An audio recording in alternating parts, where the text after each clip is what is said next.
በዜና መዋዕል መጽሐፍ ውስጥ የምናገኘው ዳዊት ቀጥሎ ያነሳው ነገር ምንድነው? በሳኦል ጊዜ አልፈለግነውምና። በማን ጊዜ? በሳኦል ዘመነ መንግስት አልፈለግነውም እግዚአብሔርን። ስለ እግዚአብሔር የምናስብበት ጊዜ አልነበረንም። የእግዚአብሔርን አገዛዝ እግዚአብሔርን ማዕከላዊ ማድረግ አላሰብንም።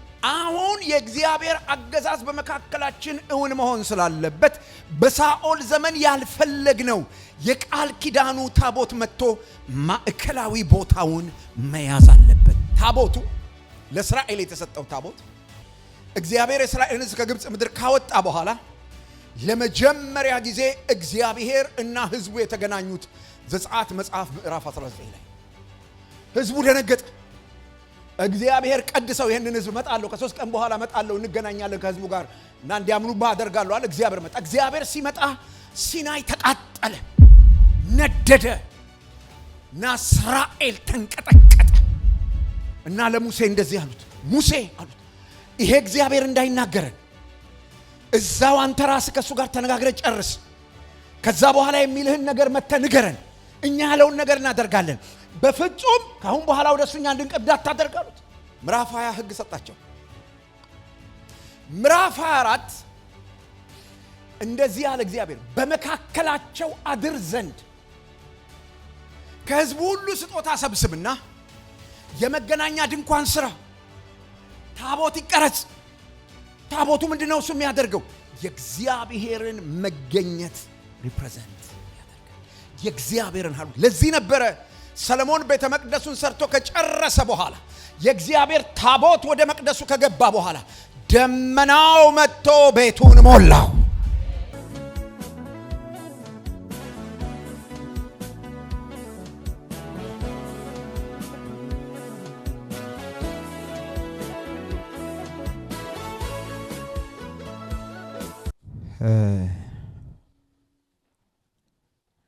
ዛሬ ሌሊት ከእንቅልፌ ሆነ ሰዓት ላይ ነቅቼ እያሰብኩ ነበር ስለ መኖር። እንዴት ነው እየኖርኩ ያለሁት? ሪሊ የመኖሪ ምክንያት ምንድነው? እሱ ምንድነው እያኖረኝ ያለው? እና ይሄን እያሰላሰልኩ ባለበት ይሄ መዝሙር ወደ ውስጥ የመጥቶ ፈሰሰ። ለማለዳ ጸሎቴን በሙሉ በዚህ መዝሙር ነው የጸለይኩት። ከዛ ብዙ ነገር ሳስብ ነበር። ካሰብኳቸው ነገሮች መካከል አንድ ጊዜ የደረሰኝን ቴክስት ነው። በኢትዮጵያ የሚኖር አንድ አገልጋይ የኑሮ ችግር ያለበት ጌታ አስመልጦሃል፣ አንተንማ ምን ችግር አለብህ? ትኖራለህ አለኝ ማለት ነው። የት ስላለው? አሜሪካ ስላለው። የምር ከጠየቃችሁኝ ግን እውነት ከጠየቃችሁኝ ግን አሜሪካ አይደለም እኔን እያኖረኛለሁ። ውሸት ነው ስለመሰላቸው ነው ሰዎች። ምን አዲስ ነገር አገኘው አሜሪካ ብዬ ጠይቄ አውቃለሁ። ምንድነው የተገኘው አዲስ ነገር? አዎ ማይዋሽ ነገር፣ ጨርቅ እንደ ልብ መግዛት ይቻላል፣ ምናምን ማድረግ ይቻላል። ግን የአሜሪካ ህይወት ፉል ኦፍ ስትረስ ነው። አትስቁም። ትለብሳላችሁ አትስቁም። ትነዳላችሁ አትስቁም። ቤት ትገዛላችሁ አትስቁም። አተኙም። ስትረስፉል ነው። ስጋት ነው። ትበላላችሁ ስትበሉ እንትን ያሲዘኝ ይሆን እንትን ያሲዘኝ ይሆን እንትን ያሲዘኝ ያላችሁ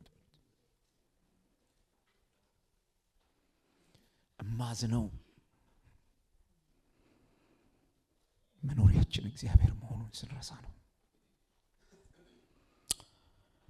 አረን ነው ለምን ይሄን እንደምነግራችሁ። ኢየሱስ በጣም ናፍቆኛል። መኖሪያችን ጌታ ነው። ለዚህ ወደዚህ ቤት ስትመጡ ሁሉ ቀን ባካችሁ ለምናችሁ አንተን ማግኘት ፈልጋለሁ ብላችሁ ፌቨር እንደምታደርጉ እዚህ በመምጣታችሁ ለሆነ ሰው ፌቨር እንደምታደርጉ ከገባችሁ ተታላችኋል ዘምዶች። ኖ ኦፕሽን።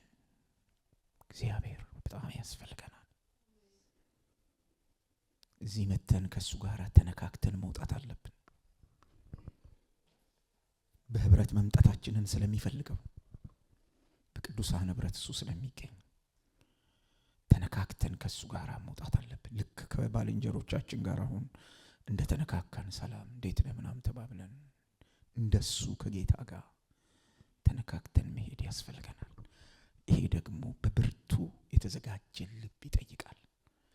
ዝም ብሎ አለ ጧት ተነስቶ ረፈደ ምናምን ብሎ ፊት ተጣጥቦ ልብስ አማረብኝ አላማረ ብሎ የሚመጣ ሰው እሱ አይነት ተዘጋጅቶ ቀጠሮ አለኝ እግዚአብሔር ጋር I need something ብሎ ጸልዮ አስቦ ይመጣ ሰው ጋር እግዚአብሔር ይገኛል። ወደ ዛሬው ሐሳብ ልምጣ።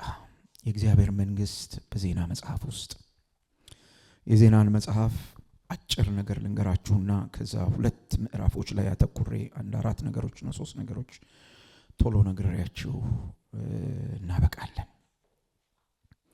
ሶስት ነገሮች ነግሬያችሁ ቶሎ እናበቃለን። የእግዚአብሔርን መንግስት ነው ያየን ያለነው። በእግዚአብሔር ቃል ውስጥ በመጽሐፍ ቅዱስ ውስጥ የእግዚአብሔር መንግስት የሚባለው ነገር በጣም ወሳኝ ነው። በጣም የሚገርመው ትላንትና ወዲያ አንድ ወንድሜ ሰለሞን የጻፈውን መጽሐፍ እያነበብኩኝ የጌታ ኢየሱስ ክርስቶስን ስብከት አንስቶት ነበረ። የምስራቹ ወንጌል የሚባለው ነገር ብዙ ሰዎች ስለ ወንጌል ሲያስቡ እግዚአብሔር ፍቅር ነው በቃ እግዚአብሔር አድኖኝ ምናምን ነው የሚሉት። ወንጌል እንደሱ አይደለም የሚያወራው። ጌታ ኢየሱስ የሰበከው ወንጌል የእግዚአብሔር መንግስት ቀርባለችና ንስሐ ግቡ፣ በወንጌልም ምን በሉ እመኑ። ወንጌል እና የእግዚአብሔር አገዛዝ የአንድ ሳንቲም ሁለት ገጽታዎች ናቸው። በወንጌል አምኖ የዳነ ሰው የእግዚአብሔር መንግስት የእግዚአብሔር አገዛዝ የሚለው ነገር ካልገባውና በህይወቱ እዚያ የህይወት ስርዓት ውስጥ ገብቶ የማይኖር ከሆነ አያሹሪዩ የዘላለም ህይወት የሚባለውን ነገር አላገኘውም። በጣም በእርግጠኝነት ነው የምነግራችሁ። ስለዚህ ይሄን ጉዳይ ስናጠና የእግዚአብሔርን ዋና ሐሳብ ነው ይዘን እየሄድን ያለ ነው።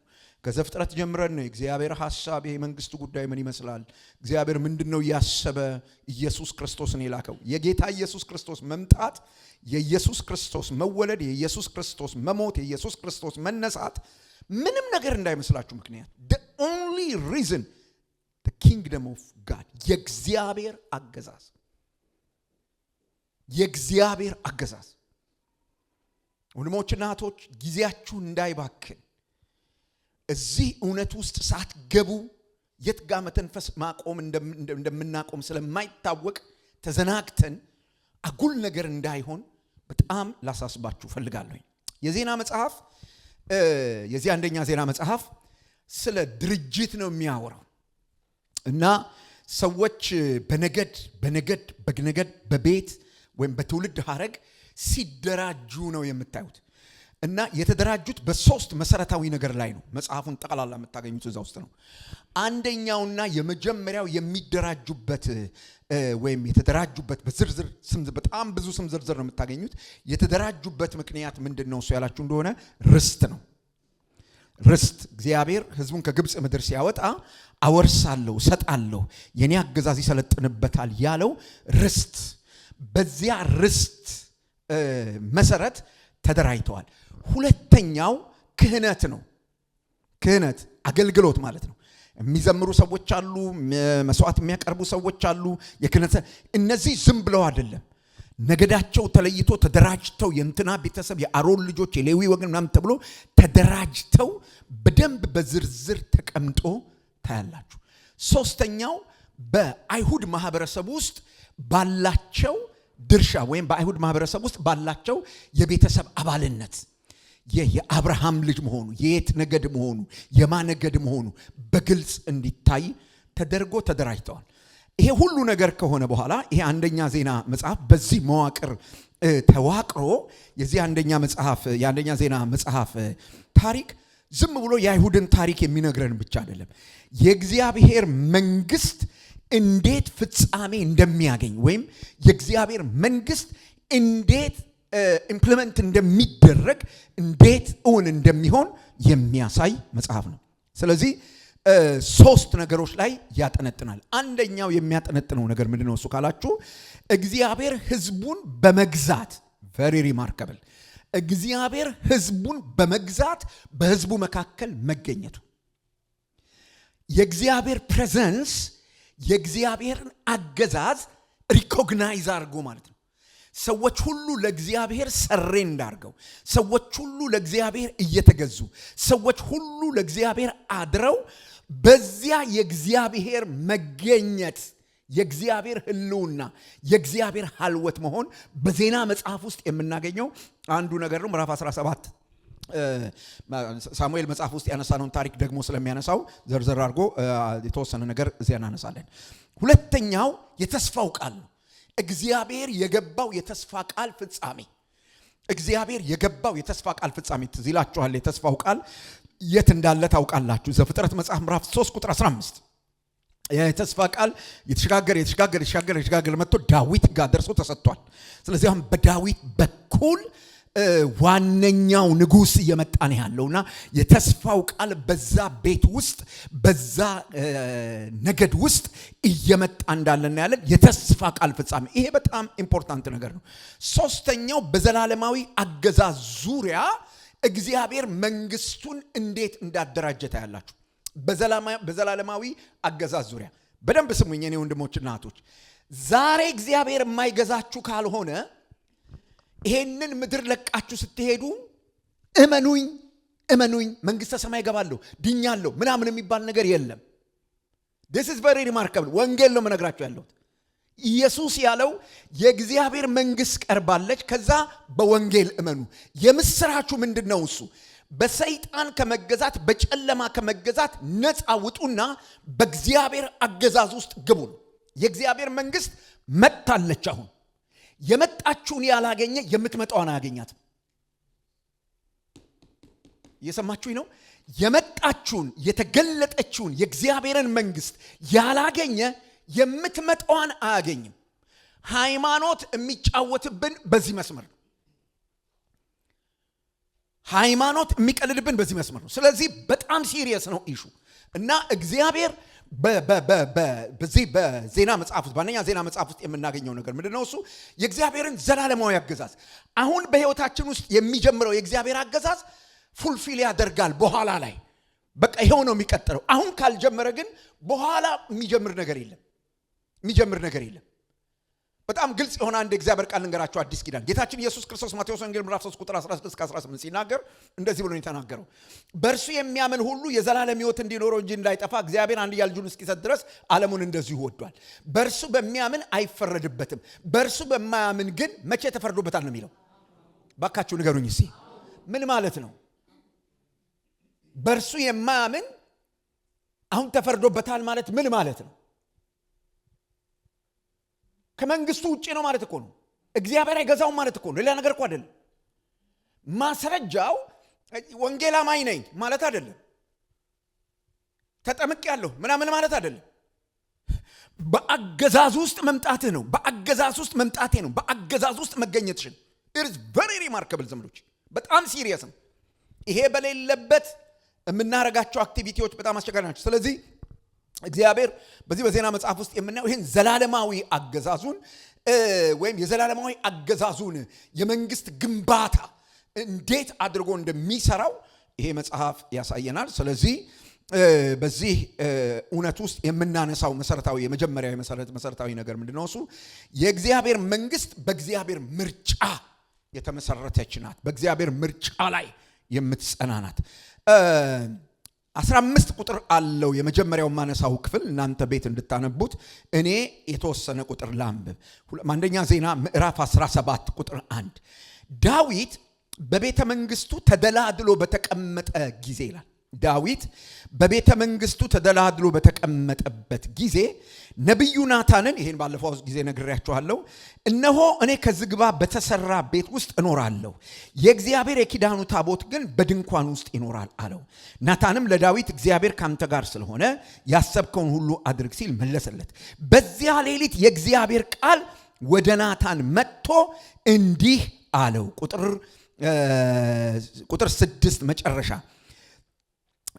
ለምን ከዝግባ እንጨት ቤት አልሰራችሁልኝም ያልኩበት ጊዜ አለን ይላል እግዚአብሔር ነው ለናታን መጥቶ ይሄንን የሚነግረው እኔ ለምን የዝግባ ቤት አልተሰራልኝም ብዬ የጠየቅኩበት ጊዜ ነበር ወይ ብሎ ይጠይቃል ቁጥር 10 ከዚህ ቀደም በሕዝቤ በእስራኤል ላይ መሪዎች በሾምኩ ጊዜ ጨቋኞቹ ያደረጉትን ዛሬ አያደርጉትም ጠላቶቻቸውን ሁሉ አዋርዳቸዋለሁ ከዚያስ በኋላ ቁጥር 12 ማነው ቁጥር 11 እና 12 ዘመንህን ጨርሰ ወደ አባቶች በምትሄድበት ጊዜ ከአብራክህ ከተከፈሉ ልጆች አንዱ በእግርህ እንዲተካ አደርጋለሁ መንግስቱንም አጸናታለሁ መንግስት ሰጠዋለሁ ያ መንግስት ከእግዚአብሔር ስለሚቀበለው የማ መንግስት ነው የእግዚአብሔር መንግስት ነው አጸናታለሁ መንግስቱንም አጸናታለሁ ቤት የሚሰራልኝ እርሱ ነው እኔም ዙፋኑን ለመቼ ለዘላለም አጸናለሁ አባት ሆነዋለሁ እርሱ ልጅ ይሆነኛል ኦፍ ኮርስ ይሄ መጽሐፍ ክፍል ስለ ጌታችን ስለ ኢየሱስ ክርስቶስ የሚናገራል ቁጥር 14 በቤቴና በመንግስቴ ላይ ለዘላለም አኖረዋለሁ አለ እግዚአብሔር በመኔና በመኔ በቤቴና በመንግስቴ ላይ ለሰለሞን የተሰጠ መንግስት ወይም በሰለሞን በዳዊት እና በሰለሞን የምናገኘው እስራኤል የሚባለው ህዝብ የኖረበት ኦፍ ኮርስ ስናየው ከውጪ የእስራኤል የፖለቲካ መንግስት ነው የምናየው ግን በዚያ የፖለቲካ መንግስት ውስጥ የነበረው የእግዚአብሔር አገዛዝ ነው ይሄን ባለፈው ሳምንት በጣም ጠንካራ በሆነ መንገድ ተናግሬ ያለሁኝ ዛሬም የተወሰነ ሐሳብ ልጨምር እችላለሁ የእግዚአብሔር መንግስት እንዴት ነው እሱ እግዚአብሔር መንግስቱን አደራጅቶ የሚገነባው እንዴት ነው እሱ የመጀመሪያው የምናየው ነገር እሱን ነው እግዚአብሔር መንግስቱን በገዛ ምርጫው ነው የሚመሰርታት ወይም እርሱ በሚፈልገው መንገድ ነው የሚያደራጀው የሃይማኖት መሪዎች ተነስተው ወይም የአገር መሪዎች ተነስተው ወይም ሊቃውንት ተነስተው የእግዚአብሔር መንግስት እንዲህ ነው መደራጀት ያለባት እንዲህ ነው መልኳ ሊሉን በጭራሽ አይችሉም ኦሬዲ ፓተርኑ በእግዚአብሔር ቃል ውስጥ አለ በዚህ በአንደኛ ዜና መዋዕል ምዕራፍ 17 ላይ አሁን እንዳነበብኩላችሁ ዳዊት ወደ ስልጣን መጣ መጽሐፍ ቅዱስም ብሎ ይናገራል ቤተ መንግስት ውስጥ ገብቶ ተቀመጠ ከዛ በኋላ ሲመለከት የጎደለ ነገር ያየው ሁለት ነገር ነው አንደኛው ለእግዚአብሔር የተሰራ ቤት የለም ሁለተኛው የእግዚአብሔር ታቦት በድንኳን ውስጥ ነው ያለው ታቦቱ የሚገባውን ስፍራ አልያዘም ታቦቱ ወደሚገባው ቦታ አልመጣም ለዚህ ሁለት ክፍተቶች አይ ስልጣን ላይ ተቀምጦ አየና ለምንድን ነው እሱ እንደዚህ የሚሆነው ብሎ ነብዩ ናታንን የጠየቀው ጥያቄ ምንድነው በልቤ እንዲህ አይነት ሐሳብ አለ እኔ እንደምታየው በዚህ በተንቆጠቆጠ ቤተ መንግስት ውስጥ ነው ያለሁት ነገር ግን እግዚአብሔር ታቦት እየኖረ ያለው በድንኳን ውስጥ ነው ስቲል በድንኳን ውስጥ ነው ያለው ኦፍ ኮርስ እግዚአብሔር ታቦቱን ከሰጠበት ከዘጸአት መጽሐፍ ምዕራፍ 24 ጀምሮ ታቦቱ ስራ እንዲሰራ የታዘዘው ዛ ነው ከዛ ጊዜ ጀምሮ ታቦቱ አንድም ቀን በእንትን ውስጥ ተቀምጦ ያቅም በካቴድራል ውስጥ ተቀምጦ ያቅም አንድም ቀን ታቦቱ በዘመኑ አንዴ ነው ካቴድራል ውስጥ የገባው ሰለሞን በሰራው ካቴድራል ውስጥ ነው ከዛ በኋላ እንኳን ካቴድራሉ ታቦቱ ራሱ የት እንዳለ አይታወቅም ምድር ተረት አላት ምድር በጣም ብዙ ተረት አላት እንትን ተመራምረን አገኘ ነው ይመስለናል ምናምን ይሉናል ሰዎች እና ኢትዮጵያም አለ ይባላል አሳዩን ሲባሉ ግን አያሳዩንም አንድ ቲያትር ይሰራሉ የሆኑ ብቆ የሆኑ ምናምን ያሉ ሰው እንደዚህ የሚባል ነገር የለም የእስራኤል ሕዝብ ባይኑ ያየው የነበረ ታቦት አሁን እኛ እንዳናየው የሚከለከልበት ምንም ምክንያት የለም እግዚአብሔር ሚስጥር ታቦቱ በሚስጥር ይቀመጣል በደብቅ ይሄ የሃይማኖት ማጭበርበሪያ ነው ዳዊት ያደረገው ነገር ምንድነው እሱ ያላችሁኝ እንደሆነ ለነብዩ ነገረው ይሄን በልብ ሐሳብ አለ እና ነብዩም ሰማውና ይሄ በጣም የተቀደሰ ሐሳብ ነው ለእግዚአብሔር እንደዚህ ማድረግ እግዚአብሔርን በዚህ ልክ መስራት ስለ እግዚአብሔር እንዲባሰብ በጣም ተገቢ ነው አለ መቼስ ነገስታት ስለ እግዚአብሔር ሲያስቡ ህዝብ ይባረካል ስለ እግዚአብሔር የማያስብ የፖለቲካ አስተሳሰብ ዴሞክራሲ ቢሮክራሲ ምናምን የሚሉ ሰዎች ለህዝብ መቅሰፍት ናቸው ኢትዮጵያ የምትባለው አገር በርግማን ውስጥ ከምትቃትትባቸው ምክንያቶች መካከል አንዱ ፖለቲከኞቹ ሁሉ ማለት ይችላል ኮሙኒዝም የሚባለውን ብታዩት የሚያወራው ነገር ሌላ። ከዛ በፊት የነበረውን የንጉሱን ዘመን ብታዩ እውነተኛውን ወንጌል ሳይሆን የሚያስቡት ሌላ፣ እሳቸው እንደ አምላክ የሚታዩበት ነበር የነበረው። እንደዚህ ነው የነበረው። ፋክት ነው መነጋገር ያለብን፣ እውነት ነው መነጋገር ያለብን። ፖለቲከኛ ለሀገር የሚጠቅም ፖለቲከኛ ማን ነው እሱ? ለህዝብ የሚጠቅም ፖለቲከኛ ማን ነው እሱ ያላችሁ፣ መጀመሪያ ፕራዮሪቲ ሰጥቶ እግዚአብሔርን የሚያስብ። ይሄኛ የምንኖርበት አገር በጣም ብዙ ነገር ነው የሚያልፍበት። ነገር ግን ባለስልጣኖቻቸውን ጠጋ ብላችሁ ስታዩቸው እግዚአብሔርን አይረሱ። በጣም ብዙ አመጽ አላቸው፣ በጣም ብዙ ክፋት አላቸው፣ በጣም ብዙ ነገር አላቸው፣ ግን እግዚአብሔርን አይረሱ። በጣም ትክክል ያልሆነ ብዙ ነገር አላቸው፣ ኦፍ ኮርስ አይረሱም። እዚህ ሀገር ነው እግዚአብሔር የለም የሚለው ክህደት ያለው። እዚህ ሀገር ነው ሽንጣቸውን ገትረው እግዚአብሔር አለው ብለው የሚሟገቱ ሰዎች ደግሞ ያሉት። በጣም የሚገርም ነገር። አንዳንድ ጊዜ ሰዎች በቃ አሜሪካን የሆነ የሰይጣን ምንድነው የብርታቱ ሚስጥር ምናምን ብለው ይጠይቃሉ። የብርታቱ ሚስጥር እግዚአብሔር ብቻ ነው። ከምድር ዙሪያ ሁሉ ማንም ተሰዶ መጥቶ እዚህ የሚኖርበት የሚበላበት ምክንያት ምንድነው? እግዚአብሔር ይሄንን ሀገር አይባርከውም እንደው በጽድቅ ስለሚኖሩ ነው? ኖ፣ አንድ ነገር አለ። እግዚአብሔር የሚባለው መጀመሪያ አባቶቻቸው ያመኑትን አምላክ አልረሱትም። ደክመዋል። ደክመዋል። የተለያየ ክፍተት አለ፣ በደንብ አለ። የተለያየ ችግር አለ፣ በደንብ አለ። የምናየው የምንኖርበት ስለሆነ አይዋሽም። ነገር ግን ጠገብ እስቲዋቸው ፕሬዚዳንቱ አውርተው ሲጨርሱ ጋድ ብሌስ አሜሪካ ይላሉ። ማን ነው እሱ? የኢትዮጵያ ካድሬ፣ የኢትዮጵያ ፖለቲከኛ። እኔ አሁን የተወሰኑ ሰዎች ሰምቻለሁ። 3-4 ሰዎች፣ አንዱ ጠቅላይ ሚኒስትሩ ነው ሲና እግዚአብሔር ኢትዮጵያን ይባርክ ሲል የሰማሁት እሱ። በዘመኔ ኢትዮጵያን እግዚአብሔር ይባርክ የሚል መሪ እኔ ሶስት ማን ነው ደርግን አይቻለሁ፣ ኢህአዴግን አይቻለሁ፣ ይሄን መንግስት አይቻለሁ።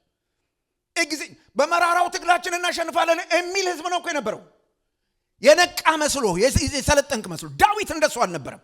ልክ ወደ ቤተ መንግስት ሲገባ እግዚአብሔር ነው ፕራዮሪቲ መያዝ ያለበታል። ምድር የምታርፈው በእግዚአብሔር ስለሆነ ይሄን ወደ ቤተ ክርስቲያን ላምጣው። በቤተ ክርስቲያንም ውስጥ ብዙ አገልጋዮች እግዚአብሔር ህንጻ ሲገዛላቸው፣ ገንዘቡ ሲመጣ፣ ሳውንድ ሲስተሙ ሲደራጅ፣ ህዝብ በጣም ሲከማች ምናምን ይረሱታል። እግዚአብሔርን ይረሱታል። ለእግዚአብሔር የሚባለው አምላክ የመጀመሪያ አይሆንም።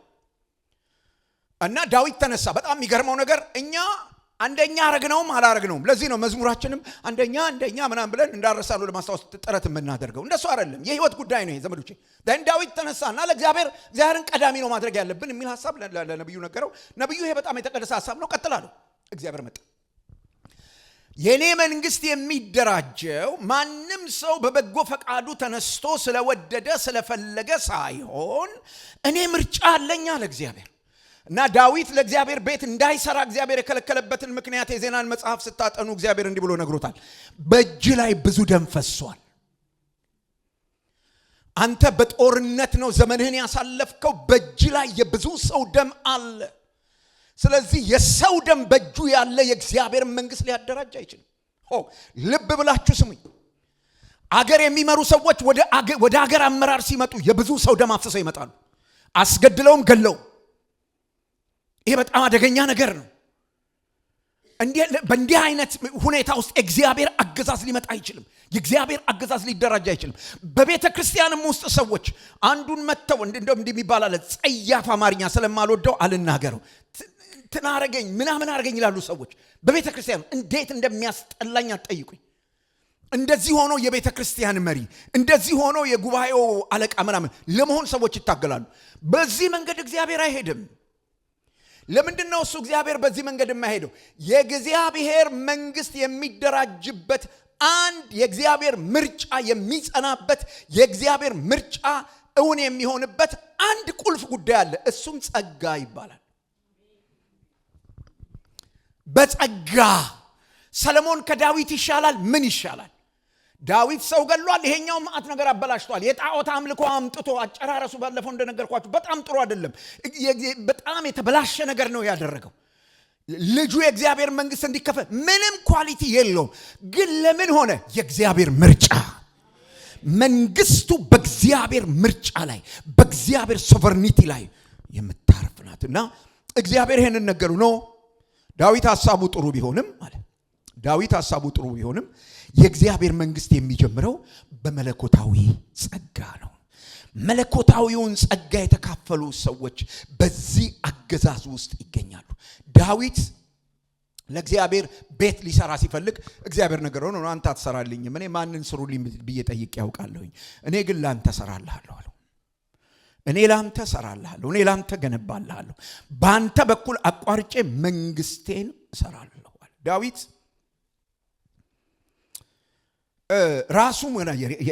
የራሱም ሆነ የእስራኤል ራሱ የገነባውን ቤት ይሁን የእስራኤልም ታሪክ ምንድነው እሱ የሚነግረን ካላችሁ እስራኤል እንደ እስራኤል ሆና የቀጠለችው ዳዊትም እንደ ዳዊት የቀጠለው እንደ አገር የቀጠለችበት ምክንያት ምንድነው እሱ ካላችሁኝ የእግዚአብሔር አገዛዝ። አሁን ስላለው እስራኤል አይደለም ማወራው፣ ያኔ ዳዊት ጋር ስለነበረው እስራኤል ነው ማወራው። ለምን ይሄ ሆነ ካላችሁ መንግስቱ የቆመው እግዚአብሔር ዳዊትን ስለጠራ፣ እግዚአብሔር ዳዊትን ስለመረጠ፣ እግዚአብሔር ሰለሞንን ስለጠራ፣ እግዚአብሔር ሰለሞንን ስለመረጠ። ስለዚህ በእግዚአብሔር መንግስቱ ስለ እግዚአብሔር ምርጫ ስናስብ ዋነኛ ነገር ምንድነው ከተባለ የእግዚአብሔር ጸጋ። ኧረ አሜን። በጣም ብዙ ጊዜ የምንረሳው የእግዚአብሔር ጸጋ።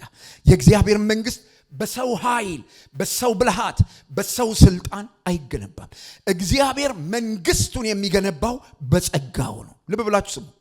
ብዙ ሰዎች እግዚአብሔርን ጸጋ እንደ ተራ ነገር ይቆጥሩታል፣ ያራክሱታል። ኃጢአት ለመስራት፣ በኃጢአት ለመኖር፣ እንደፈለጉ ለመሆን እንደ ምክንያት ሊያረጉት ይፈልጋሉ። እንደ ፈቃድ፣ እንደ ሊቼንሳ ሊያረጉት ይፈልጋሉ። እንደሱ አይደለም ዘመዶቼ። የእግዚአብሔር ጸጋ ወደ እግዚአብሔር አገዛዝ ምንም ሳንሰራ፣ አይገርማችሁም? ምንም ሳናደርግ፣ ምንም ኮንትሪቢዩት ሳናደርግ በቃ መተን ለእግዚአብሔር እንድንገዛ፣ የእግዚአብሔር ፍርድ ያለብን ሰዎች፣ የእግዚአብሔር ቁጣ ያለብን ሰዎች፣ እግዚአብሔር ኦልሬዲ የተፈረደብን ሙታን የሆንን ሰዎች በቀጥታ መተን ለእግዚአብሔር ሰሬንድ እንድናደርግ፣ ለእግዚአብሔር እንድንገዛ፣ ምንም ለእርቅ የሚሆን ካሳ ለእግዚአብሔር ሳናመጣለት፣ ምንም ማሻሻያ ሳናደርግ እንደተበላሸን መተን እሱን በማምለክ ብቻ እንድንለወጥ ያደረገ የእግዚአብሔር ጸጋ በምርጫ። የእግዚአብሔር መንግስት ይሄ ነው ብራዘር። አሁን በጣም ይገርመኛል። አንዳንድ ሰው በእግድ እኛ ላይ እንትን አትፈልግ፣ ጸጋ ነው የሚያወጣው፣ በጸጋ ድነ። የጸጋ ትምህርት አልገባችሁም። እንዲህ የሚሉ ሰዎች የጸጋ ትምህርት አልገባችሁም። ጸጋ ሁሉ የሚገፈትር ወዴት ነው ካልክ ሰሬንዶ ለማለት የእግዚአብሔርን አገዛዝ ወደ ህይወት ማምጣት፣ እግዚአብሔር ባንተ ላይ እንዲሰለጥን። እግዚአብሔር ሰዎችን የሚጠራው በጸጋ ነው፣ የሚያድነው በጸጋ ነው፣ የሚሾመውም በጸጋ ነው። የዜና መጽሐፍ ይሄን ነው የሚነግረን። በዜና መጽሐፍ ውስጥ የእግዚአብሔር መንግስት በምርጫ ተደራጅቷል ስንል የምናየው ነገር ምንድነው እሱ ከተባለ የእግዚአብሔርን የጸጋውን ጉልበት። እግዚአብሔር በጸጋው ጉልበት መንግስቱን ካልመሰረተ፣ መንግስቱን ካላቆመ ሊጸና የእግዚአብሔር መንግስት አይችልም። ሊቆም የእግዚአብሔር መንግስት አይችልም። ለምን?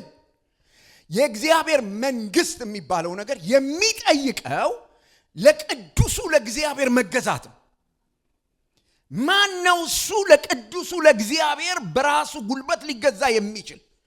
በሃይማኖት ስርዓቱ ሊገዛ የሚችል? እግዚአብሔርን እገዛልሃለሁ እኔ አመልካለሁ ምናምን ብሎ ሊያመልከው የሚችል ማን ነው እሱ? ማንም። እና እግዚአብሔርን ማምለክ ፕሪቪሌጅ ነው። አዎ አዝናለሁ። በጣም ብዙ ሰዎች እግዚአብሔርን ማምለክ ዕዳ ሆኖባቸው አልተመቸኝም፣ እንትን ሆኜ ነው ምናምን። it's a privilege bro። አንተ፣ እኔ፣ አንቺ ማንም ስለሆነን አይደለም ዛሬ እዚህ አዳራሽ ውስጥ የተገኘ ነው። ከኔና ከአንተ በብዙ ነገር የሚበልጡ ሰዎች አሉ። በእውቀት ብትል፣ በፖለቲካ ስልጣን ብትል፣ በገንዘብ ብትል፣ በጊዜ ማጣት፣ በምናምን በብዙ ነገር የሚበልጡ ሰዎች አሉ። ግን እግዚአብሔርን ሊያመልኩት አይችሉም። እና እኔ እንዴት ሆኜ ነው እሱ አሁን እዚህ መጥቼ ቁጭ ብዬ የእግዚአብሔርን ቃል መስማት? ይቆም ሰማይ እግዚአብሔር ቃል ነው። እግዚአብሔር እኮ ነው እያናገረ ያለው። ይሄ ሰማይና ምድርን የሰራው እግዚአብሔር፣ ይሄ እስትንፋስን በእጁ የያዘው እግዚአብሔር አሁን እኮ እያወራህ ነው። አንተ የሚመስልህ አንድ ታሪኩ የሚባል ሰውዬ እያወራ ነው። እያወራህ ያለው እግዚአብሔር ነው። እያናገረህ ያለው እግዚአብሔር ነው። ምንድነው እሱ እግዚአብሔር እያለኝ ያለው ካልከኝ፣ ለሰጠው ጸጋ ዋጋ ስጥ እያለህ ነው ያለው። ሪስፔክት አድርገኝ እያለ ነው ያለው እግዚአብሔር። There's a point. የዜና መጽሐፍ ይሄን ነው የሚያወራው። የእግዚአብሔር አገዛዝ። ስለዚህ በቤተ ክርስቲያን ውስጥ የትኛውንም ቴክኒክ ብንፈጥር፣ የትኛውንም ስርዓት ብናመጣ፣ የትኛውንም ድምቀት ብናመጣ፣ ስርዓቶች ልንፈጥር፣ ጥሩ መዝሙሮች የሚዘመሩባቸው ሁኔታዎች ልናመቻች፣ ጥሩ ስብከት፣ ጥሩ ጫጫታ ምናምን የሚካሄድበት ነገር ልንፈጥር እንችላለን። የእግዚአብሔርን አገዛዝ ግን እውን ልናረገው አንችልም። የእግዚአብሔር አገዛዝ እውን የሚሆነው ሰዎች ስለ እግዚአብሔር ጸጋ ትክክለኛ አንደርስታንዲንግ ሲኖራቸው ብቻና ብቻ ነው። ሲኖራቸው ብቻ ነው። ጸጋው ወደ እግዚአብሔር ጸጋው ለእግዚአብሔር ወደ መገዛት ሲገፈትራቸው፣ ሰዎች ሲያንበረክካቸው። ዳዊት የተሾመው በእግዚአብሔር ጸጋ፣ ሰለሞን የተሾመው በእግዚአብሔር ጸጋ፣ የተመረጡት በእግዚአብሔር ጸጋ። ስለዚህ ዳዊት የተሾመበትና ያገለገለው መንግስት የእግዚአብሔር መንግስት ነው። ምክንያቱ ደግሞ እግዚአብሔር በጸጋው ይህንን መንግስት ስለመሰረተ ነው። ሁለተኛ ወደ ሁለተኛው ነገር ከመምጣቴ በፊት ከኛ ጋር እንዴት ይዛመድ ይሄ ነገር? ዘመዶቼ ስለ እግዚአብሔር ጸጋ ስናስብ፣ ስለ እግዚአብሔር ጸጋ ስንገነዘብ በመጀመሪያው ሊሆን የሚገባው ነገር ምንድነው ካላችሁ፣ በእግዚአብሔር ሉዓላዊ ዓላማ ላይ መታመን ነው። የእግዚአብሔር ጸጋ ከእግዚአብሔር ሉዓላዊ ዓላማ ጋር የተያያዘ ነው። ከእግዚአብሔር ሉዓላዊ ዓላማ ጋር የተያያዘ ነው። ስለዚህ አገልግሎታችን፣ ቤተሰባችን፣ ቤተክርስቲያናችን መገንባት፣ መደራጀት፣ መታነጽ፣ መመራት ያለበት እንዴት ነው ካላችሁኝ፣ በእግዚአብሔር ምርጫ ላይ እንጂ በእኛ ምርጫ ላይ መሆን የለበትም። ዳዊት መርጦ ነበር መቅደሱን ሊሰራ፣ እግዚአብሔር ኖ አለ። ትዳራችሁ ውስጥ የማን ምርጫ ነው እየሆነ ያለው? ህይወታችሁ ውስጥ የማን ምርጫ ነው እየሆነ ያለው? እኔ ህይወቱ ውስጥ የማን ምርጫ ነው እየሆነ ያለው? የማን ፍላጎት ነው እየተከናወነ ያለው?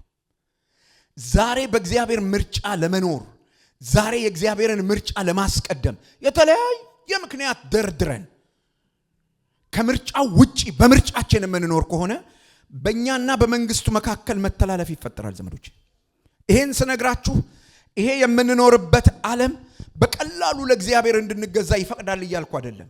ውሳኔ ይጠይቃል። እኔ እዚህ ጋር ቆሜ ይሄንን እያነበብኩ መናገር ካለብኝ እዚህ ጋር ብቻ መቆም አለብኝ። ከዚህ ተነስቼ እዚህ ጋር መጥቼ ቆሜ ይሄንን እያነበብኩ ላውራ ብል አልችልም። በትክክል ላውራ፣ በትክክል ላስተምር ብዬ ካልኩ እዚህ ጋር መቆምን ውሳኔ ማድረግ መቻል አለብኝ። ወስናችኋል ወይ? ወስነናል ወይ? የእግዚአብሔርን መንግስት ለመቀበል አንዳንድ ሰዎች እንዲህ ይላሉ፣ ሰው ለመወሰን አይችልም፣ አቅም የለውም። በደንብ ነው የምንችለው። ኃጢአት የሚባለው ነገር ሰውን ከውሳኔ ውጪ አላደረገውም። ሰው በምድር ላይ ሲኖር በቀን ወደ 7000 ውሳኔዎች እንደሚወሰን ይነገራል። ወደ 7000 ውሳኔዎች እና እንዴት ነው ለእግዚአብሔር መኖር ጋር ስንደርስ አይ ሰው መወሰን አይችልም፣ ኃጢአት ፈቃዱና ኧረ በህግ ልትበላ መወሰን ይችላል፣ ልትለብስ መወሰን ይችላል፣ ልትሰራ መወሰን ይችላል፣ ልታገባ መወሰን ይችላል፣ ልትማር መወሰን ይችላል። ለእግዚአብሔር መኖር ጋር ስትመጣ ሰው መወሰን አይችልም። በጭራሽ የሚባል ነገር የለም። ልትሰራ መወሰን ከቻል የእግዚአብሔርን ጸጋ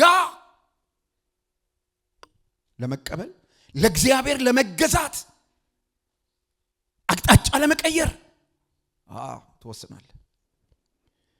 ሰው መምረጥ አይችልም፣ ሰው መወሰን አይችልም የሚሉ ሰዎች መጽሐፍ ቅዱስ ስለ ንስሐ የሚያስተምረውን ትምህርት እንዴት አድርገው ሊያስተምሩት እንደሚችሉ አይገባኝም። ንስሐ አንተ ሪግሬት አድርገህ፣ እኔ ሪግሬት አድርጌ፣ አንቺ ሪግሬት አድርገሽ ተጸጽቼ አጥፍቻለሁ ገብቶኛል አም ሮንግ ብለህ የምታደርገው ኮንፌሽን ነው። ከዛ የምታደርገው መመለስ ነው፣ ዲሲዥን ነው። እንዳትታለሉ። ይሄ በየሶሻል ሚዲያው የሚረጭ በጣም አጋንንታዊ የሆነ አሳሰብና ትምህርት አለ፣ ከወንጌል ጋር የሚያጣላ። ዘመዶቼ ወንጌሉ ለእግዚአብሔር ተገዙ ነው የሚለው እንጂ ከዚያ ውጪ ኑሩ አይለንም።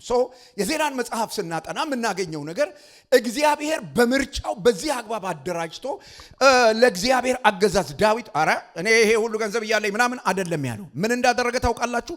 ለቤቱ ስራ የሚያስፈልገውን ገንዘብ ሁሉ በደንብ አደራጅቶ በል የተመረጥከው አንተ ነህ፣ የእግዚአብሔር ምርጫ ነው የሚሆነው፣ ያውልህ ስራ አለው። እንደው መጨረሻ ላይ መከረው፣ ሰው ሁሉ ልጄ እግዚአብሔር የሚፈልገውን ነገር አድርግ። እንደው መጨረሻ ዳዊት አንድ ነገር ነግሮታል ለሰለሞን። እግዚአብሔር በሙሴ የሕግ መጽሐፍ የተናገረውን ነገር ብትጠብቅ አለው መንግስትህን ለዘላለም ያጸናልሃል። ለእግዚአብሔር መገዛትን ምርጫ አድርግ። ለእግዚአብሔር መገዛትን ምርጫ አድርግ። ለእግዚአብሔር ማደርን ምርጫ አድርግ ሲመክረው እንትን ስለሰራህለት መቅደሱን ስለሰራህ ምናምን ስለሆነ በቃ እኔ ያሰራሁት። አሁን አንዳንድ ሰዎች እንደሚሉ ጨቆን ጠቅጠቅ ያለ አስራት የሚሰጡ ሰዎች በቤተ ክርስቲያን ውስጥ የሚሰበከውን ስብከት የሚሰጠውን ትምህርት ሁሉ መወሰን ይፈልጋሉ። ስለ እንትን መስማት አንፈልግም፣ መስማት የምንፈልገው ስለ እንትን ነው ይላሉ። እግዚአብሔር ይባርካችሁ። እዚህ ቤት እንዲህ አይነት ሰዎች የሉ። እግዚአብሔርን በጣም ነው የማመሰግነው። ምናልባት ካላችሁም ደግሞ የእግዚአብሔርን ቃል መስማት ካልፈለጋችሁ ጊዜ ማባከን የለባችሁ። ወንድማዊ ምክሬ ነው። እኔ መስማት መፈልገው ማለት ስለ እንትን ነው ምናምን እንትን ፈልጉ። ሬዲዮ ጋር ምናምን ጋር ሄዱና ፍሪኩዌንሲ ምናምን አስተካክላችሁ ምናምን ዛሬ የምትፈልጉትን መስማት። እዚህ ከመጣ የምትሰማው የእግዚአብሔርን ቃል ነው። ቾይስ ነው። ለምን? የእግዚአብሔር አገዛዝ ይሄ ስለሆነ። ወደ ሁለተኛው ነጥብ እንምጣ። በዜና መጽሐፍ ውስጥ ሁለተኛ የምናገኘው ነገር እግዚአብሔር መንግስቱን በመገኘቱ ላይ ያደርገዋል። እስኪ አሜን በሉ። የእግዚአብሔር መንግስት በእግዚአብሔር ሐልወት። አሁን ሰሞኑን እዚህ መካከለኛው ምስራቅ የተካሄደ ጦርነት አለ ታውቃላችሁ አይደል? ላይ መጀመሪያው ላይ የኢራኑ ዋና የሃይማኖት መሪያቸው ተገደሉባቸው አይደል? ከዛ በኋላ ልጃቸው ተተኩ አይደል? እና እስከ ዛሬ ድረስ አልታዩም ሰውየው። እስከ ዛሬ ድረስ የት ሆነው እንደሆነ አይታወቅም። አንዳንድ ጽሑፍ ያስተላልፋሉ እና ይናገራሉ። እና ዜና ስሰማ የት እንዳሉ የማይታወቀው ይላል። ዜና አንባቢ ተንኮለኞች ናቸው አንዳንድ ዜና አንባቢዎች። የት እንዳሉ የማይታወቁት ይሉና ስማቸውን ጠራሉ። ስማቸውን በትክክል ስለማላውቅ አልጠራም። እንደዚህ ብለዋል ብለው እና ደግሞ ሐሳብ ሲሰጡ ሁሌ አይደለም ሐሳብ የሚሰጡት። እስካሁን 3 ነው ወይም 2 ነው ተናገሩ ሲባል የሰማሁት። የት እንዳሉ አይታወቅም። የተናገሩትም 1-3 ነው። በመካከላችን መገኘቱ ያልሆነ የሆነ የተቀባ ሰውዬ ስንል መጥቶ ሻዳማ ምናምን ብሎ አንቺት አንተ ወንድም ብሎ የሚናገር እግዚአብሔር ብቻ ከሆነ ያለን እየሰማችሁ ነው። የእግዚአብሔር አገዛዝ በእግዚአብሔር መገኘት በዜና መዋዕል መጽሐፍ ውስጥ የምናገኘው ዳዊት ቀጥሎ ያነሳው ነገር ምንድን ነው? በሳኦል ጊዜ አልፈለግነውምና። በማን ጊዜ? በሳኦል ዘመነ መንግስት አልፈለግነውም እግዚአብሔርን። ስለ እግዚአብሔር የምናስብበት ጊዜ አልነበረንም። የእግዚአብሔርን አገዛዝ እግዚአብሔርን ማዕከላዊ ማድረግ አላሰብንም። ስለዚህ አሁን የእግዚአብሔር አገዛዝ በመካከላችን እውን መሆን ስላለበት በሳኦል ዘመን ያልፈለግነው የቃል ኪዳኑ ታቦት መጥቶ ማዕከላዊ ቦታውን መያዝ አለበት። ለምን? ታቦቱ ለእስራኤል የተሰጠው ታቦት እግዚአብሔር የእስራኤልን ሕዝብ ከግብፅ ምድር ካወጣ በኋላ ለመጀመሪያ ጊዜ እግዚአብሔር እና ሕዝቡ የተገናኙት ዘጸአት መጽሐፍ ምዕራፍ 19 ላይ ነው። ሕዝቡ ደነገጠ። እግዚአብሔር ቀድሰው ይሄንን ሕዝብ መጣለሁ ከ3 ቀን በኋላ መጣለሁ እንገናኛለን ከሕዝቡ ጋር እና እንዲያምኑብህ አደርጋለሁ አለ። እግዚአብሔር መጣ። እግዚአብሔር ሲመጣ ሲናይ ተቃጠለ፣ ነደደ እና እስራኤል ተንቀጠቀጠ እና ለሙሴ እንደዚህ አሉት። ሙሴ አሉት ይሄ እግዚአብሔር እንዳይናገረን እዛው አንተ ራስህ ከሱ ጋር ተነጋግረህ ጨርስ። ከዛ በኋላ የሚልህን ነገር መተህ ንገረን፣ እኛ ያለውን ነገር እናደርጋለን። በፍጹም ካሁን በኋላ ወደሱ እኛ እንድንቀርብ እንዳታደርጋሉት። እግዚአብሔር አየ ይሄን ነገር። ምዕራፍ 20 ሕግ ሰጣቸው።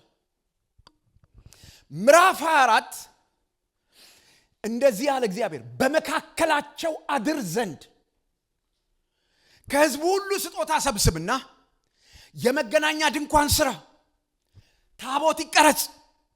ታቦቱ ምንድነው እሱ የሚያደርገው? የእግዚአብሔርን መገኘት ሪፕሬዘንት ያደርጋል። የእግዚአብሔርን ሀሉ ለዚህ ነበረ ሰለሞን ቤተ መቅደሱን ሰርቶ ከጨረሰ በኋላ የእግዚአብሔር ታቦት ወደ መቅደሱ ከገባ በኋላ ደመናው መጥቶ ቤቱን ሞላው። ያ ደመና የታለ ወንድሞች እናቶች? ያ ደመና የታለ ከቤተ ክርስቲያን? ያ ደመና ይሄ ስለ ቸርች ፖለቲክስ ከማሰብ በላይ ነው። በጣም ብዙ አገልጋዮች ስለ ቸርች ፖለቲክስ ነው የሚያስቡት፣ ይሄን ጉዳይ አይደለም የሚያስቡት። ታቦቱ ወደ ኢየሩሳሌም መጣ። ታቦቱ ወደ ኢየሩሳሌም ሲመጣ አመጣጡ ቀላል አልነበረም። በመጀመሪያው ሲመጣ በከብቶች ላይ ተጭኖ ስለነበረ ይመጣ የነበረው ከብቶቹ ከሙዚቃ የተነሳ ከመለከት የተነሳ ፋነኑ እና ታቦቱ ይወድቃል ብሎ ፈርቶ አንድ ኦዚያን የተባለ ሰው ታቦቱን በእጁ ደገፈው፣ ተቀስፎ ሞተ ይላል መጽሐፍ። የእግዚአብሔር መገኘት ዘመዶቼ ስለማናቀው ነው አሁን ብዙ እንትን ማረገን። የእግዚአብሔር መገኘት በዙ መካከል ሲመጣ ዝም ብሎ እንደ እንስራ ነገር መስሎታል። ዝም ብሎ ወድቆ የሚሰበር ጎልያድን ሰባብሮ የጣለ እንደሆነ አያውቅም ያን ታቦትና ከብት ስለፋነነ ይወድቃል ብሎ ሊደግፈው ሞከረ። ሁለት ምክንያት አለ። አንደኛው ምክንያት መብቱ አይደለም ያንን ነገር መንካት። የፈለገ ነገር ቢመጣ የሱ ኃላፊነት አልነበረም። ታቦቱ ጋር በተያያዘ ሰዎች አሉ። እግዚአብሔር በሕጉ የደነገገው በቃሉ የደነገገው መስመር አለ። ኦዚያን እዚህ ውስጥ አገባውም ነበር። የመጀመሪያውና መሰረታዊ ምክንያት እሱ ነው። ሁለተኛው ምክንያት ግን እኔ እንደሚመስለኝ ተሳሳተ አስተሳሰቡ ነው። ኤኒዌይስ እሱ ተቀሰፈ። ደን ቆይ ዛቢዳራ ቤት ይቆይ ተባለና እዛ ቆየ። ከዛ በኋላ እንዴት ይምጣ ታቦቱ ሲባል ሌዋውያኑ ይሄ በእግዚአብሔር ቃል መሰረት ታቦቱን ለማምጣት የተመደበላቸው የተወሰነላቸው ሰዎች።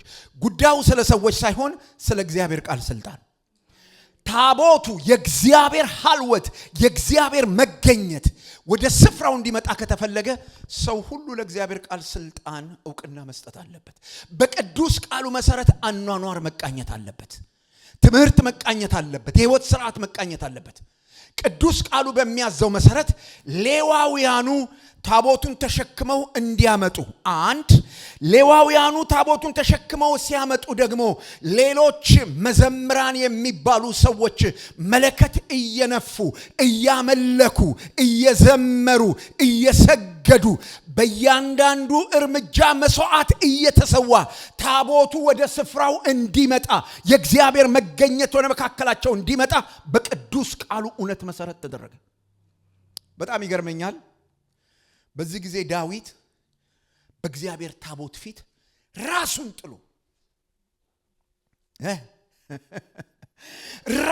ጥሎ ጀንትል አልነበረም ዳዊት። አሁን ለብዙዎቻችሁ ይከብዳችኋል። ለእግዚአብሔር ዘምሩ እስቲ ምናምን ሲባል ምንድነው ዘምሩ? ቅድም ልጆቹ ዘመሩ ምን አሁን እሱ ወጥቶ የሚያቀራራው የሚጮኸው እንደው ለስብከት አይገባም ምናምን ይላል አንዳንድ ሰው። መብት ነው ማለት ይችላል። ዳዊት ሌዋውያኑ ይዘምራሉ። ዘማሪዎቹ ተደራጅተው መለከት እየነፉ ይዘምራሉ። መለከት መንፋት አላማረው። ከነዛ መዘምራን ጋር መቀላቀል አላማረውም። ነገር ግን ክብሩን ጥሎ ራሱን ጥሎ በእግዚአብሔር መገኘት ፊት ሲያሸበሽብ ሲዘል ሲዘምር አንድ ጀንትል ሚስት ነበረችው ሜልኮል የምትባል በጣም ማቹር ያረገች የበሰለች በጣም ሰው በቀስ የሰው ስሜታዊነት በጣም እንዲያለ ንጉስ ከዛ ሲመጣ አንድ ነገር አለችው። ሪሊ እንዳንተ ያለ ንጉስ ባንተ ስታተስ ያለ ሰው ባንተ ፖዚሽን ያለ ሰው እንዴት ነው እሱ እንደማንኛውም አይሁዳዊ በእግዚአብሔር ታቦት ፊት በዚህ ልክ ራሱን የሚጥለው? ክብር ይሆንልሃል? ይሄ ህዝብ የሚያከብር ይመስልሃል? ዛሬ በታቦት ፊት እንደዚህ ሆነ አለችው። አንድ ነገር ረስተሻል አላት። አንድ ነገር ረስተሻል። ምንድነው እሱ የረሳኸው? አባትሽ ሳኦል ተቀምጦበት የነበረው ዙፋን ላይ ስቀመጥ መንግስትን ከጁ ነጥቆ በጄ ሲሰጠኝ ያድናል። ፖዚሽን አልነበረኝም። ወላጆቼ እንኳን በቤተሰብ ውስጥ እንደ ልጅ ምን የሚሉኝ ልጅ አልነበርኩም። በመከራን ያስታወሰው አባትየው። አብዛኛዎቻችን ረስተናል ጌታ ከየት እንዳነሳን ረስተናል። በፈለከው ሶሻል ስታተስ ላይ ተቀመጥ፣ በእግዚአብሔር ላይ ትልቅ ልትሆን አትችልም። እንደሱ ስትሆን ሞታል። ልንገርሽ ሜልኮላራት አንድ ነገር ረስተሻል። ከአባትሽ እጅ እኮ መንግስቱን ነጥቆ በእጄ ላይ የሰጠኝ ይህ አምላክ ነው። አንቺ አይገባሽም። ይሄ ፖዚሽን አይደለም። ይሄ ያለኝ ሁሉ አረሳውም ማለት ያድናል። አብ ልጅ አረሳው። ስለዚህ እንደ እብድ ሆነ። በዚህ ሂደት ውስጥ መጥቶ ታቦቱ ስፍራውን ያዘ። ልብ በሉ። የእግዚአብሔር መንግስት ማለት ምንድነው እሱ ካላችሁኝ፣ የእግዚአብሔር አገዛዝ ብቻ ማለት ሳይሆን የእግዚአብሔር መገኘት በህዝቡ መካከል ማለት ጭምር ነው። አሜን። የእግዚአብሔር አገዛዝ ደግሞም የእግዚአብሔር ህልውና። የእግዚአብሔር አገዛዝ የእግዚአብሔር ህልውና ሲሆን በመካከል ምንድነው የሚሆነው? በዚህ በዜና መጽሐፍ ውስጥ የምንመለከተው ነገር ልክ ወደዚህ ህይወት ስራ ስንመጣ የመጀመሪያው ቦታ የሚይዘው ነገር ምንድነው ካላችሁ፣ አምልኮ። እስቲ አምልኮ በሉ አንድ ጊዜ። አቤት ግዴለም። ፕሮግራም ሲያልቅ ምሳ ጋብዛችኋለሁ። ጮክ በሉና አምልኮ በሉ እስቲ።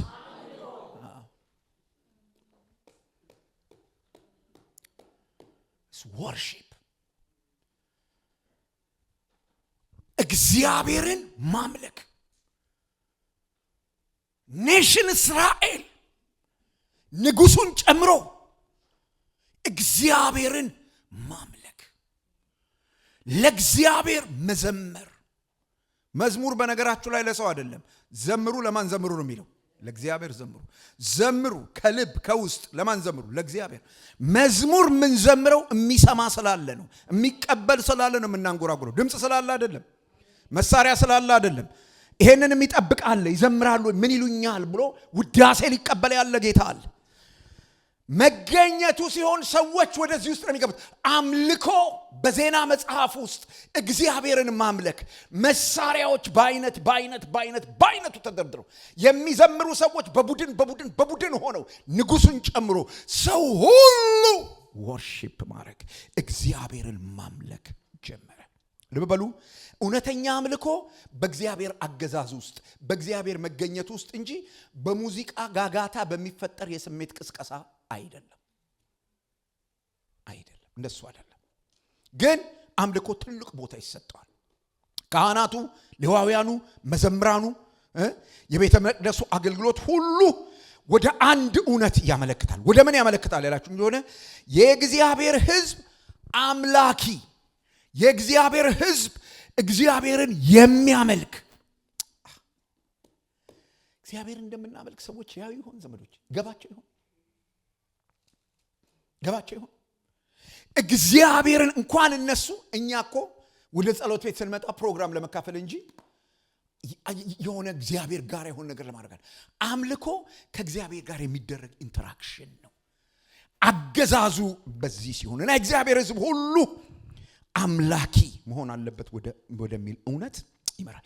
እግዚአብሔር ችላ በሚባልበት ቦታ የእግዚአብሔር መንግስት ሕያው አይሆንም። እንዴት ነው እግዚአብሔር ችላ የሚባለው ካላችሁ፣ የሰው ልብና መንፈስ እግዚአብሔርን ለማምለክ መዘጋጀት ሲያቅተው። ሰው በአዳራሽ ውስጥ ሊሰበሰብ ይችላል። አዎ፣ እግዚአብሔርን ለማምለክ አይደለም፣ እንቆቅልሽ ለማስፈታት። እንዲህ አይነት ሰው ጠንቋይ ቤት ከሚሄድ ሰው በምንም አይለይም። በህይወታችን ጥያቄ አለ። አዎ፣ በህይወታችን ችግር አለ። አዎ፣ በህይወታችን ህመም አለ። አዎ፣ በህይወታችን የተለያየ ጥያቄ አለ። በደንብ አለ። የተለያየ ቻሌንጅ አለ። ግን እዚህ የምንሰበሰበው እግዚአብሔር በሆነ ሰውዬ በኩል የሆነ ነገር እንዲነግረን ሳይሆን እርሱን ራሱን ፈልገን ነው። ላንፈወስ እንችላለን። አዎ። የያዝነው ጥያቄ መልስ ላይ ያገኝ ይችላል። አዎ።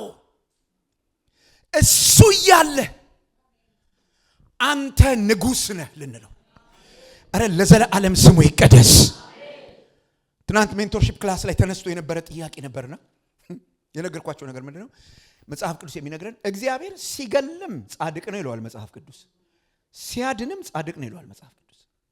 ሁለቱንም ሲያደርግ እግዚአብሔር ሲገልም ፍቅር ነው፣ እግዚአብሔር ሲያድንም ፍቅር ነው። መጽሐፍ ቅዱስ ነው የሚለው። አይለወጥም እግዚአብሔር፣ አይለወጥም እግዚአብሔር። አንቺ የሆነ ችግር ውስጥ ስለገባሽ፣ አንተ የሆነ ቻሌንጅ ውስጥ ስለገባህ፣ አንተ የሆነ ተግዳሮት ውስጥ ስለገባህ እንደው በቃ እግዚአብሔር ተለውጦ በእግዚአብሔር ረስቶ ያንተ ነገር ሳይገባው ቀርቶ ሳይሰማው ቀርቶ ይመስል አይደለም። ጻድቅ ስለሆነ ነው እግዚአብሔር። እና ሳመልክ ምን እየሆነ ነው ያለው? እኔ ባይገባኝም እኔ ባልረዳም አንተ ትክክል ነህ። ዋው! አንተ ትክክል ነህ። I am confused። በህይወቴ ውስጥ እየሆነ ባለው ነገር I'm confused ዘመዶቼ። እኔ በጣም ብዙ ጥያቄ አለኝ። በጣም ሜንቶርሺፕ ክላስ ትናንትና ስነግራችሁ ነው ያሉት ልጆቹ። አዎ I have a lot of questions. A lot of questions. ለምንድን ነው እግዚአብሔር ይሄን የማያደርገው? ለምንድን ነው እግዚአብሔር በዚህ የማይመጣው? ለምን እምልባችሁ በጣም ብዙ ጥያቄዎች አሉ። እነሱን ገለል አድርጌ አንተ ጻድቅ ነህ፣ you are right። ምንም ነገር ህይወቴና በቴ ላይ ሲያሀፕን ሲያደርግ፣ ጤንነቴ ላይ ሀፕን ሲያደርግ አንተ ትክክል ነህ፣ አልተሳሳትክም። እስቲ እግዚአብሔር ጻድቅ ነው በሉ አንዴ። it is worship። የአምልኮ ጉልበት ይሄ ነው። አለበለዛስ የከበበህ ነገር ያስቆዝማል። አየኸው? የከበበህ ነገር እያስቆዘመ ቅጥቅጥ ያረገ ይዞ አድክሞ የጸሎት ጉልበትን ይወስደዋል፣ እምነትን ይመታዋል። ለምን? ከመንግስቱ ሲስተም ውጪ ስላገኘህ ማለት ነው። ይመታዋል። ተጠራጣሪ ትሆናለህ፣ ፈሪ ትሆናለህ። አንተ ጻድቅ ነህ ብለህ ወደ አምልኮ ስትመጣ እንደዚህ ነው የሆነው። በዜና መጽሐፍ ውስጥ ሁሉ እግዚአብሔርን ማዕከል አደረጉ። እግዚአብሔር መንግስት ሕያው የሚሆነው እግዚአብሔር በሚከብርበት ስፍራና ህይወት ነው። ማን በሚከብርበት? እግዚአብሔር በሚከብርበት ስፍራና ህይወት ውስጥ ነው። ዳዊት ያለ እግዚአብሔር የሚቆም መንግስት ባዶ እንደሆነ በደንብ ተረድቶ ነበር። ስለዚህ እግዚአብሔርን ታቦት ህዝቡ ደግሞ እግዚአብሔርን ወደ ማምለክ አያችሁ። ዳዊት ራሱን ሴንተር አላረገም። ራሱን ሴንተር ሊያደርግ ቢል አይችልም ነበር። በደንብ አጃቢ ነበረው፣ ቤተ መንግስት ነበረው። እንደኛ አሁን በዚህ ዘመን ተነሱ እንደሚባሉ ነቢያት ገንዘብ ከፍሎ በጠመንጃ አይታጀብም ነበር። ገንዘብ ከፍሎ በሞተር ቢስክሌት በዶቅዶቄ ምናምን አይታጀብም ነበር። ግን አክሰሱ ነበረው። የእግዚአብሔር መንግስት ያልገባቸው የወንጌል እንቅፋቶች ህዝቡን በተሳሳተ ነገር ውስጥ የከተቱ ከቅዱስ ቃሉ የተፋቱ ሰዎች ጥቁር መነጽር ያረጉና አትቀልድ ብራዘር። ባንተ ነጠር ዘለል የሚለካ አምላክ የለም ብራዘር።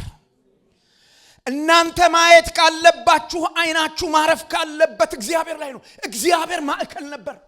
ዳዊት ቤተ መንግስቱን፣ ስልጣኑን፣ ጦር ሰራዊቱን አደበዘዘና ታቦቱን አደመቀው። ያድናል ኢየሱስ። ስለ ዳዊት አልተዘመረም።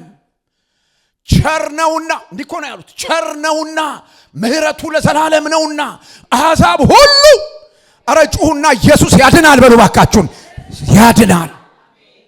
ቤተ ክርስቲያን ወደ እግዚአብሔር መንግስት እውነት this is the kingdom of God. This is the kingdom of God. እንደ እግዚአብሔር ህዝብ ወደዚህ ነው መምጣት ያለው። እግዚአብሔር ማዕከላዊ ነበር። የእግዚአብሔር መገኘት የሌለበት ዙፋን የሌለበት ስልጣን ዘላቂነት የለውም። ለዚህ ነው ምድር የምትተራመሰው። እግዚአብሔርን ረስተው ሰው ገለው ፖለቲካ ቀስቀሰው ካርድ ብለው ምረጡን ብለው ደጅ ጠጥተው ሄደው ይቀመጣሉ። እግዚአብሔርን አያውቁትም። ከዛ በኋላ ይወርዳሉ። አበቃ። በቤተ ክርስቲያን ውስጥ እንደዚሁ ነው። እኔ የቸርች መሪ ባሁን የቸርች መሪ በሆን ህንጻ አስገዛለሁ የሚሉ ሰዎች ተነስተዋል። እዚህ ቤት የሉም። እዚህ ቤት ስላሉ ሰዎች አለ ማወራው። ምንም እንዳታስቡ እንደሱ የሉም። እንደዚህ አይነት ሰዎች እዚህ ቤት አሉ። ሰዎች ቤተ ክርስቲያን መፍረስ አለባት እኔ ሽማግሌ ካልሆንኩ የሚሉ፣ እኔ ሰብሳቢ ካልሆንኩ፣ ከዛስ ስለነሱ ካልተወራ ይሆን። አንድ የሚያስቅ ነገር ልንገራችሁ። ሰዎች ተጣልተው ላስታረቁ ጫልኩ። ሁለቱም አገልጋዮች ናቸው። አንደኛው ሴትዮ ነብይ ነኝ ይላሉ፣ አንደኛው ወንጌላዊ ነው። እና እየተነጋገሩ እያለ እገሊት እየተጣራው ሴትዮ እገሊትም ሆንሽ እገሌም ሆንክ አሁን ስሜታችሁን አቀዝቅዙ አልኩ። ከዛ እገሊት የተባሉት ሴትዮ ታሪኩ እንድልት ትፈልጋለህ እንዴ አሉ።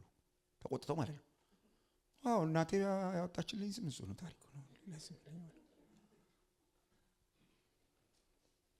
እንዴት ነው በስሜ የምትጠራኝ? ሽምግልናው ፈረሰ። እውነት እኮ ነው የምነግራችሁ። በዛ ምክንያት ሽምግልናው ቀረበ። ከሳይንስና አስታረቀ ፈረሰ። ቤተክርስቲያን እንዴት አይነት ፈኒ አገልጋዮች እንዳሏት እያያችሁ ነው። ሪሊ ፓስተር ተብሎ መጠራት ሹመት ነው። ምን ነክቷችሁ 10 ፓስተር እንደምትሉ እኔ ባላቅም ስሜ ታሪኩ ነው። ደጋግሜ ነግራችኋለሁ። ይሄን I don't care። አንድ ጊዜ አስታውሳለሁኝ የህይወት ልጅ መጣ ታሪኩ ስትለኝ እንዴት ደንግጣ ታሪኩ ብላለች። እና እኔ ምን አልኳት? አይ እንዳንቺ ትሰቃይ አይደል ፓስተር እያለች መከራዋን ትያረግ ተሰ ምን አሰቃያችሁ? አሜን ብራዘር ስሜ ታሪኩ ነው የሚባል ፒሪድ። አታስቡ። ከቸርች ይባረሩ ከአገልግሎት ያቆሙ ፓስተር አላሉኝም ብዬ አልጽፍባችሁም። ዶሪ ሰዎች በዚህ አብዳ ዳዊት የሜልኮል ሜንታሊቲ ይሄ ነው። አያችሁት?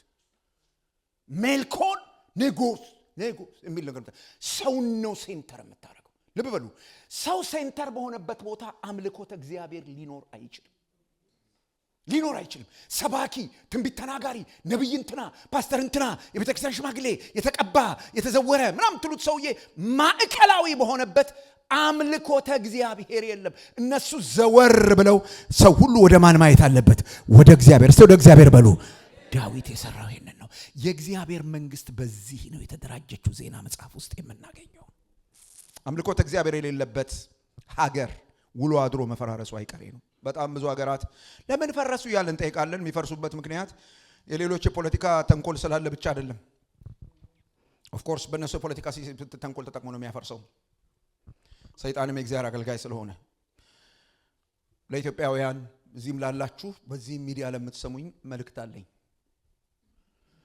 እግዚአብሔር የሚባለውን አምላክ ቅዱስ ቃሉ በሚለው ልክ ለማምለክ ይሄ ትውልድ ካልተነሳ የተነቃነቀ ጥርስ ሳይነቀል አይቀርም።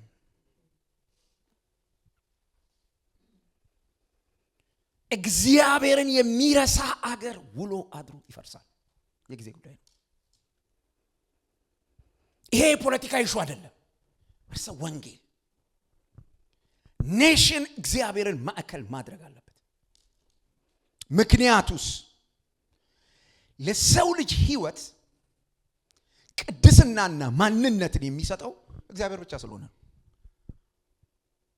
ለሰው ልጅ ህይወትን፣ ደስታን፣ ሰላምን መስጠት የሚችለው የተገነባ ኢኮኖሚ አይደለም። ለዚህ ይሄ የምንኖርበት አገር በጣም ጥሩ ማስረጃ ነው። በጣም ጥሩ ኢኮኖሚ ነው ያላቸው። ልክ ነኝ ቢኒ? ግን በጣም ብዙ ሰው ህይወት የሚባል ነገር የለውም። ሰላም የሚባል ነገር፣ ረፍት የሚባል ነገር የለውም። እንደው ምንድነው የሚባለው?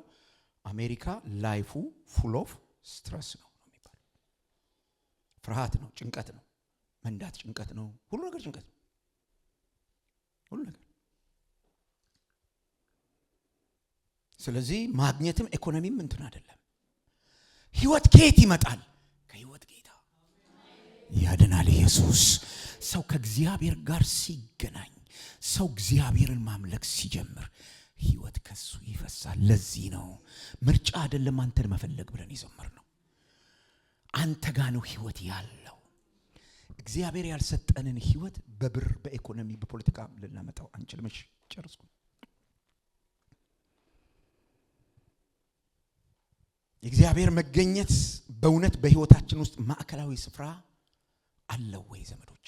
ይሄ በጣም አስፈላጊ ነገር ነው። በቤታችን ውስጥ በህይወታችን ውስጥ ይሄን ጥያቄ በጣም ሲሪየስ መጠየቅ አለብን።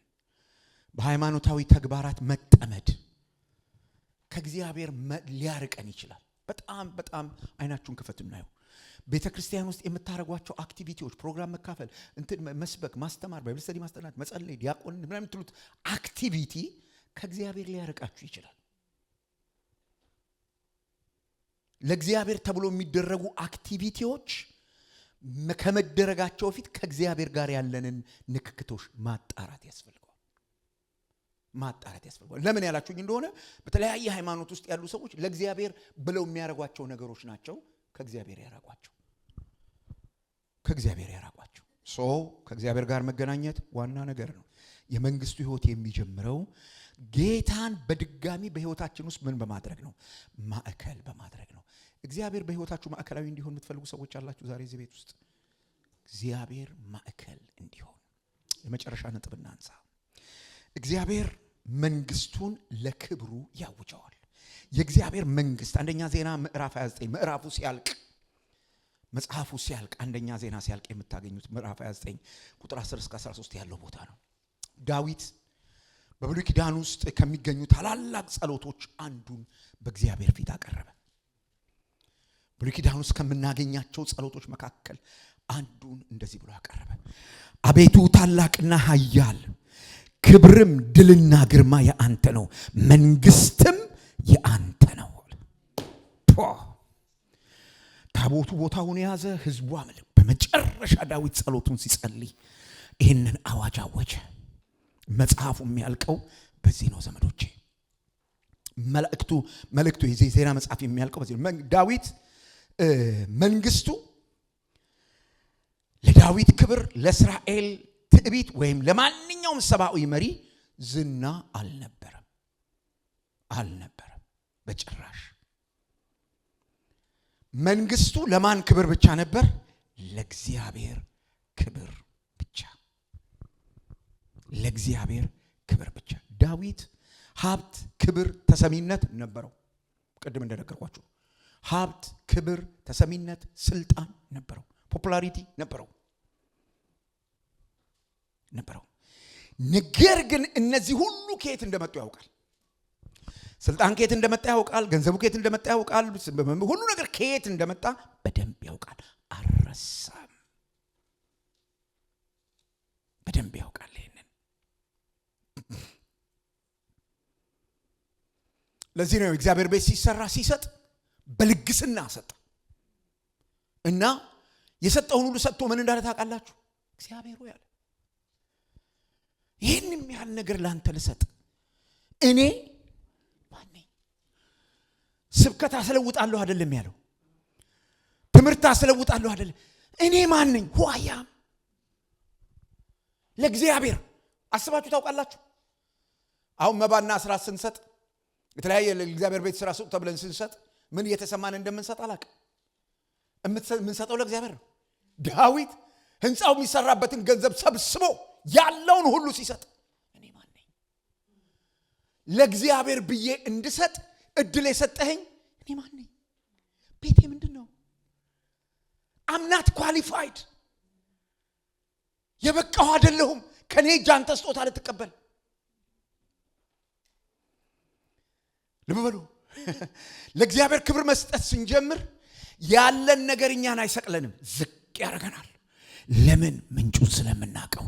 እግዚአብሔር ማዕከላዊ ሲሆን የእግዚአብሔር ክብር ሲታወጅ ማለት ይሄ ነው። ዳዊት በትህትና ቅድም እንደነገርኳችሁ እግዚአብሔርን አመለከ። ነገ ተነስቶ ውሳኔ የሚሰጣቸው ሰዎች እያዩት፣ ነገ ተነስቶ ልሰራችሁ ልፍታችሁ የሚላቸው ሰዎች እያዩት በነሱ ፊት ክብሩን ጥሎ እንደ ንጉሥ ሳይሆን ዘቅ ብሎ በትህትና አመለከው። እግዚአብሔርን በግልጽ አመሰገነው። እውነተኛ የመንግስቱ ሰዎች ክብርን ለራሳቸው አይሰበስቡም። ክብር ለማን ነው? ለእግዚአብሔር። ይልቁንም ክብርን ወዴት ያመጣሉ? ወደ እግዚአብሔር። እግዚአብሔር እንዲታይ፣ እግዚአብሔር እንዲነግስ። የዜና መጽሐፍ የሚነግረን ነገር ይሄን ነው ዘመዶቼ። ዳዊት የሚበልጠውን የእግዚአብሔርን ልጅ ኢየሱስ ክርስቶስን በእነዚህ ተግባራቱ በሙሉ አሳየን። ጌታችን ኢየሱስ ክርስቶስ አምላክ ሆኖ ሳለ፣ ጌታ ሆኖ ሳለ፣ የፍጥረት ዓለም ሁሉ አዛዥ ሆኖ ሳለ ራሱን ባዶ አደረገ። ዝቅ ብሎ መጥቶ አንተንና እኔን ሆነ። ለሞት ያውም ለመስቀል ሞት የታዘዘ ሆነ። ዳዊት ራሱን በእስራኤል ሕዝብ ፊት ዝቅ አደረገ፣ አዋረደ። የአብ ልጅ ኢየሱስ በቀራንዮ መስቀል ላይ በዓለም ሁሉ ሕዝብ ፊት እርቃኑን፣ የሮማ ሰዓሊዎች ጨርቅ እንዳገለደሙለት አይደለም፣ እርቃኑን የአባቱን ፈቃድ ለመፈጸም የአባቱን አገዛዝ እውን ለማድረግ አንተና እኔን ለማዳን የአባቱን ፈቃድ በዛ ልክ በመፈጸም አባቱን አከበረው። የሰጠኝን ስራ ሁሉ በምድር ላይ ፈጽሜ አሁን ምን አደረግኩ? አከበርኩ። ከተሰጠው ስራ መካከል አንዱ ምን ነበረ? እርቃኑን በመስቀል መሞት እና የኢየሱስ ክርስቶስ እርቃኑን በመስቀል ላይ ሞት አብን አክብሮታል። አዎ ረካ እግዚአብሔር።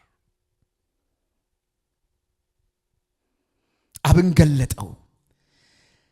የእግዚአብሔርን ዘላለማዊ መንግስት በዚህ አሰራር መሰረተው።